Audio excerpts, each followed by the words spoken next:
Okay, I think we are all in again. I would like to introduce to you Heath Bunting.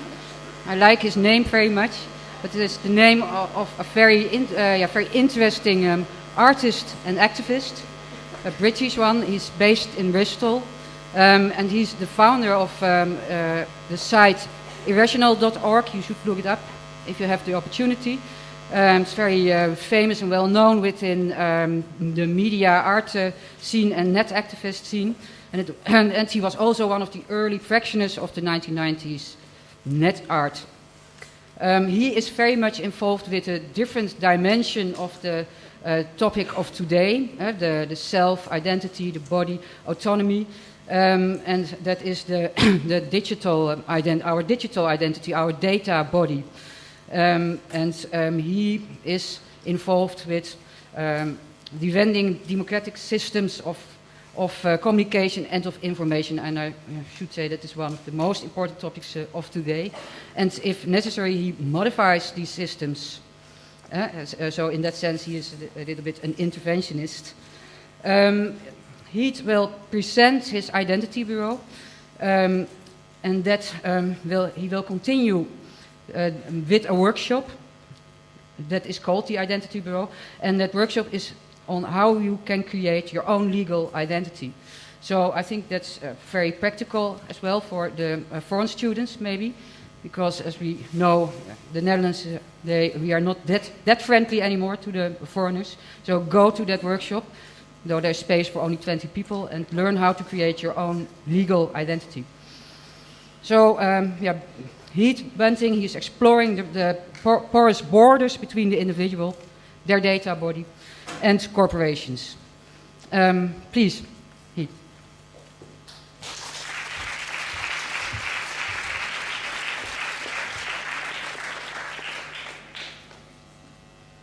Good afternoon. So I only have 30 minutes to introduce this project, so I will just cover the general ideas and the history. If you're interested in coming to the workshop, it's scheduled to run for an hour and a half, but it could go a bit further. I generally run the workshop for 6 to 8 hours. So if people are very interested in making new identities, there is the space to do that this afternoon. There are also points available for students. There's up to 80 points available. We might do that as a lottery. There are also negative points that are going to be attributed, so there is a risk involved. So come along and you might gain something other than knowledge. Sorry? Yeah, shout that to them. Okay, so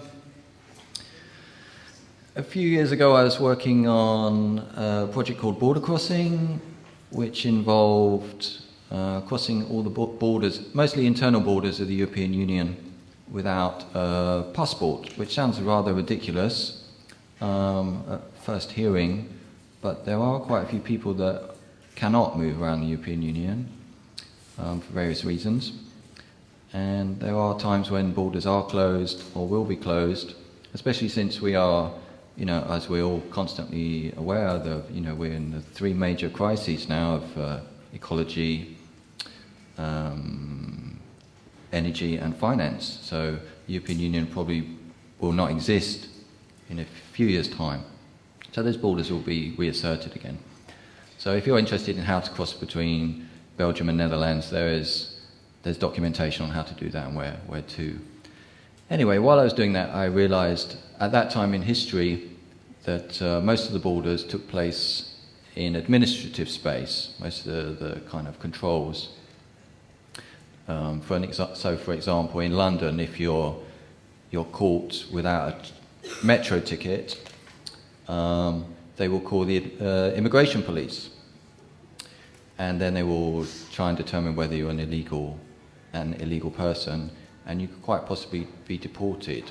So the border, the nation-state control takes place at the metro ticket barrier. Of course, in the UK we're an island and there is controls at the ports. But within the Schengen area, it's very rare that there are border controls at the actual defined borders. So again, for instance, if you're traveling from Austria to Germany, you would not be controlled on the train, you'd be controlled at the railway stations, which are in the center of the countries, or in an abstract sense anyway. So I decided to finish that project and concentrate on the system as it's described, and have tried to understand how that functions. And I decided to approach it from 3 different directions. One was this idea, the fantasy narrative of being a hacker, that if you understand the system very well and maybe have the key or the password to it, you can become a master and move with little effort through the system and be free and rich. And yeah, and the other perspective was to take a non-mystical Buddhist perspective on the self, to see the self only as external influences, that you don't actually exist in any real sense, but only in the way that people see you or institutions see you. The third perspective was kind of geeky, almost spiritual approach to data, that if you have enough data, as Google and Facebook are following this idea as well, that you have develop some knowledge or meaning from this data. So if you have all the information of the system, it will start to make sense. Because I'm not sure if any of you have this feeling, but I often feel very disorientated in the system, and it appears very irrational.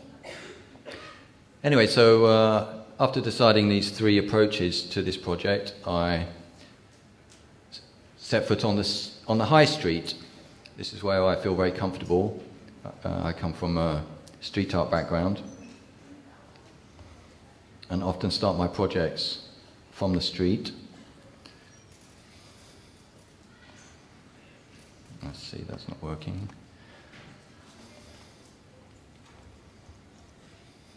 One of the institutions that I regularly visit and analyse is Tesco supermarket. It has a very strong presence on the internet, the high street. So I would go into Tesco's and see which services they offer, which products that somehow define your identity. One of the main, most prevalent items is their Tesco Club card.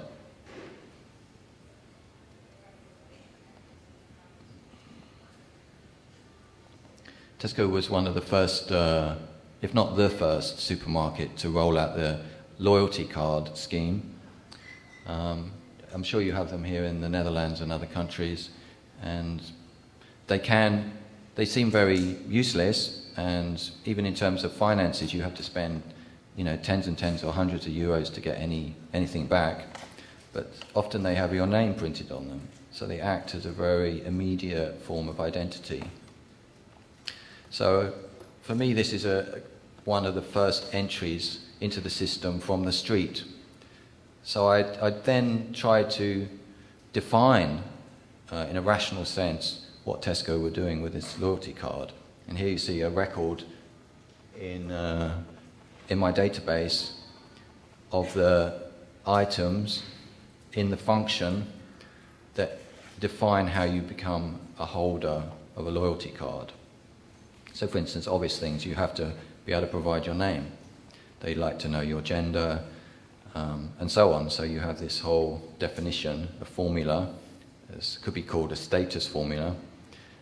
And then down here, there's some kind of computational analysis of this, providing a list of the things that make use of that club card, the benefits you can get from holding one. And so the project was reasonably ambitious for one individual to say that they were going to map the entire United Kingdom system. And for me, it was quite uncharacteristic to decide to devote 10 years to a project. I was Jorinde mentioned I was from the net art scene, which was all about being quick and dirty, make a new piece in 20 minutes, and then forget about it. So this was quite a big departure for me. Quite absurd as well. So once I defined, let's say, once I had entered in the definition for Tesco's and broke down that formula of status into individual items, I then had to define those individual items. And so it soon became clear this was going to be a never-ending task. And some of the things that we take for granted, or things that are every day, have turned out to be the most difficult things to actually define, to codify. And I've actually taken maybe 5 or 6 years of thinking and kind of stalking strategy to actually finally define them. So it's only last month that I was able to manage to define age and date of birth. Anyway, in this database there's, I think it's about 10,000 entries, and they all relate to each other. It's almost a closed relational database. Anyway, my idea for the project was to produce, wrong window, a series of maps that you could buy in the same way as you may be a tourist, or you're a courier, or you're just a resident of Amsterdam, you need to know where your nearest park is or how to get to work, a map of the streets, but also to have a series of maps of the system. So if you're new to the system, or you're in a particular position in the system, or you're feeling lost, you could go to the kiosk and you could buy a map of being a student, or being homeless, or being a terrorist, or being a newcomer. And there would be a whole series of maps that would enable you to see where your position relative to other positions, near positions in the system, which hopefully would enable you to answer the question of who am I and what can I do and how did I get here? Because there is some anxiety in not knowing those. So for instance, here's an example of a map. This was made in conjunction with homeless people. So somewhere in the centre here would be being homeless, and then there's all the legal definitions of being homeless and the process by which you become homeless, because of course there is a process. It's systematised. It's not entirely the responsibility of the individual on the street. It's the system that contributes to them being in that position. And then there will be the system by which they can exit that and no longer be homeless. The main thing I learned from working on this project is that people aren't generally that interested in changing. Often they don't want to change, but they are quite keen on knowing where they are, what their position is. So most of the homeless people were quite curious about where they were, but they didn't want to change. And 1 or 2 people used this map though, and within a few weeks got a house and a bank account and a credit card. So that was very informative for me. Anyway, after some time of making these maps, some of them are very simple. Well, this one here, for instance, is getting married. What happens when you get married? Quite simple themes. Others are more complicated and difficult to comprehend. For instance, the terrorism one. I realised that I was really looking at identity. The system is there, or you could generalise that the system's main function is to produce identity, or a byproduct of that administration. And that I had somehow had the rules for making identity. When you talk about identity, you generally think that the state gives you identity, or you make a fake identity. So I became interested in the individual making their own identity, or making new identities, but legally. And this this was just an offshoot idea, and I mentioned it to people, and it started to become clear that this was actually a thing that you can do. So I set out to do a proof of concept, to make a new identity without breaking the rules that would be recognized. It took about 2 years. Obviously, it's a learning process. And I was happy with it, and it was recognized. And then I decided to make some prototypes, so to reduce the complexity and the time required.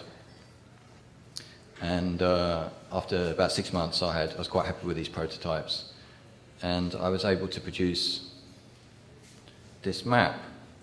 Now, this map is the flowchart of making a new identity in Britain. We've tried this in the Netherlands. It's very similar. If you, let's do an audience interaction. How long do you think it takes to make a new identity if you're following this flowchart?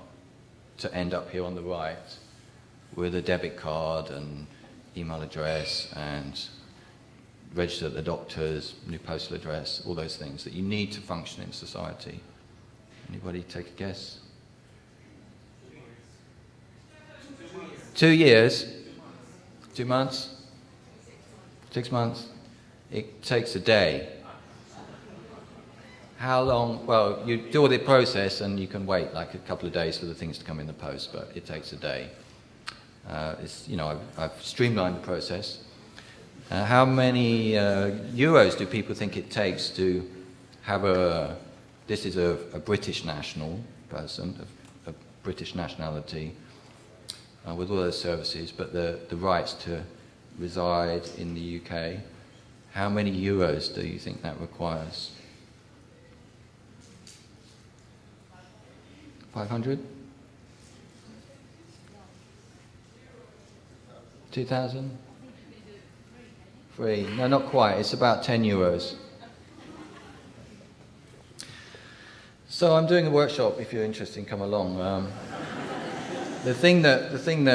The next big question for me is if we have this possibility to do all these things so quickly and so cheaply, why don't people do it? Is it just a lack of knowledge? I don't think it is. I think, as I said, people generally are quite happy with it or not, but they don't want to change. And there are barriers, and they seem to be aesthetic barriers. For instance, I'll tell you about a small thing about my life.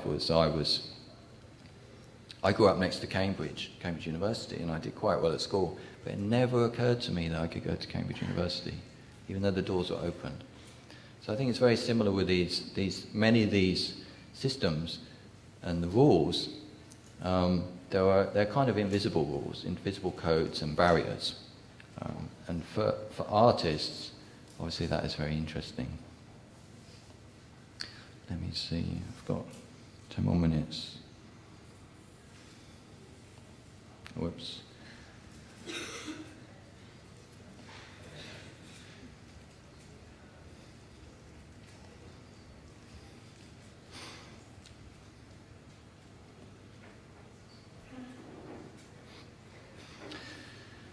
So I'm quite interested in the kind of dark corners of identity, and also being a little bit provocative. This was obviously quite a disciplined project, requires a lot of rational thought. One of the things I like to do is to make these identities for sale. I do make them as platforms, but just to sell as well. So I do have new identities, British identities for sale. If anybody wants one today, for the effort put into them, I do charge 500 euros. They come with full documentation, as well as all the debit cards and stuff like that. But obviously you can do it for yourself. You can download the map and do it for 10 euros or so. One of the projects that one of the areas I'm particularly interested in is the relationship between the body, your body, which is really effectively you, and your data body, the self. And somehow we've been persuaded that this is the same thing. And the self has been around quite a long time. You know, the Buddhists were dealing with it thousands of years ago. But more importantly, maybe tax officers were. But I'd say it's fundamentally based on this idea of affecting or being affected at a distance. You know, you are, as a human being, you're just here, and maybe you could throw a stone at me, but that's just from there. But this idea, this concept or technology that I can make a mark on my papyrus or my stick, and it represents your status, but you could be anywhere, and that will have some material effect on you later. Anyway, in the 90s we had this massive expansion of the self. It could be argued that was enabled by electronic networking and the internet, or it could be maybe thought of as that there was a big need for the expansion of the self. Anyway, there was a massive expansion of the self. You know, I remember a time when I lived quite happily without email, mobile phone, or even a telephone in my house, and I would still have relationships with people and work and have a life. But now we have to carry these devices around in our pockets that somehow are purely there to manage ourselves.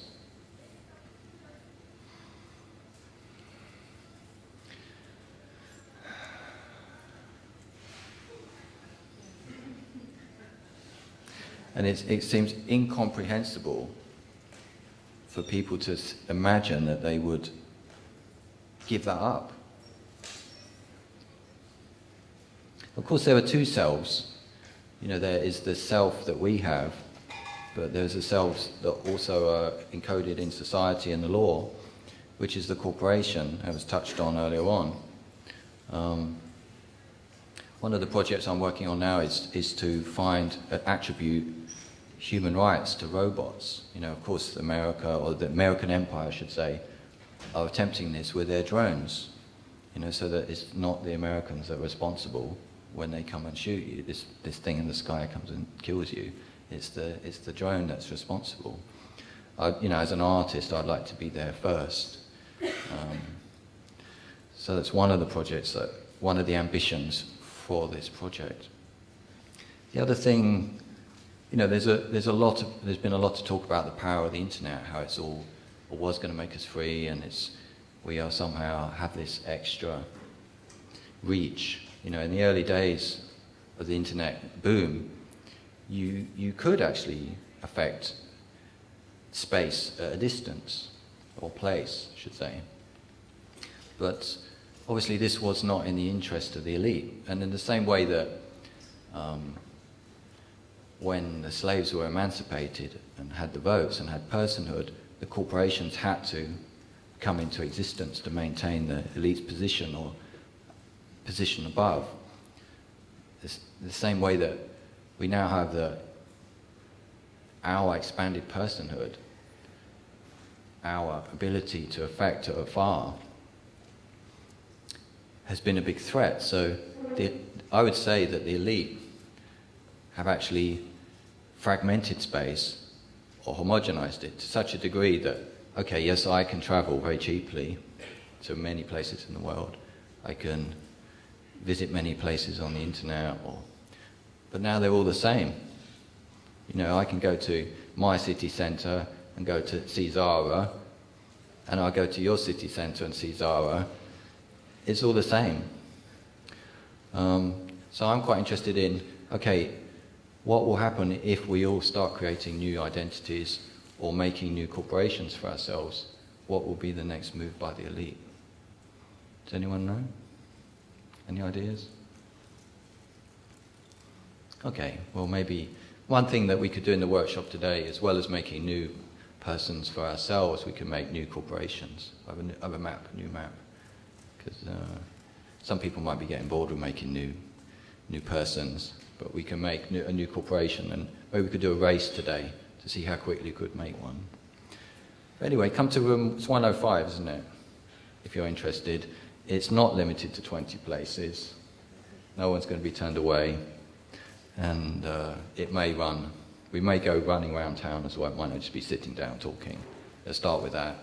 But we might go into the centre and try and obtain some things like credit cards and other juicy things.